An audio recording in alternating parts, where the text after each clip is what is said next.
দিদি মিশন যেন সাকসেসফুল হয়। তুই চিন্তা করিস না, হবেই। চল।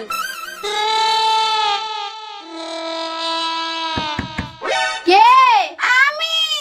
আমি বললে হবে না, আগে নাম বলো।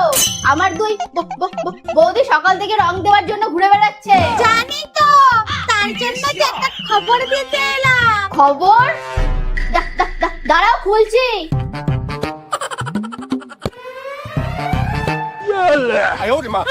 আমার সাথে চাপ চাপ চাপ চালাকি, যাও এখান থেকে।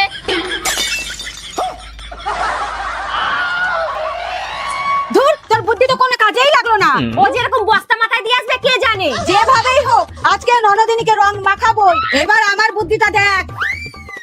উফ, একটু বাথরুমে যাব, তাও শান্তি নেই। ভালো করে দেখে নিতে হবে কেউ আছে কিনা।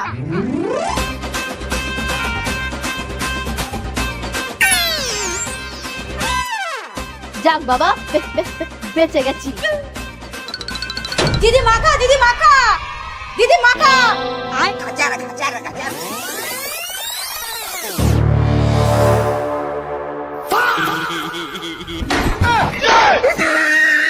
भगवान।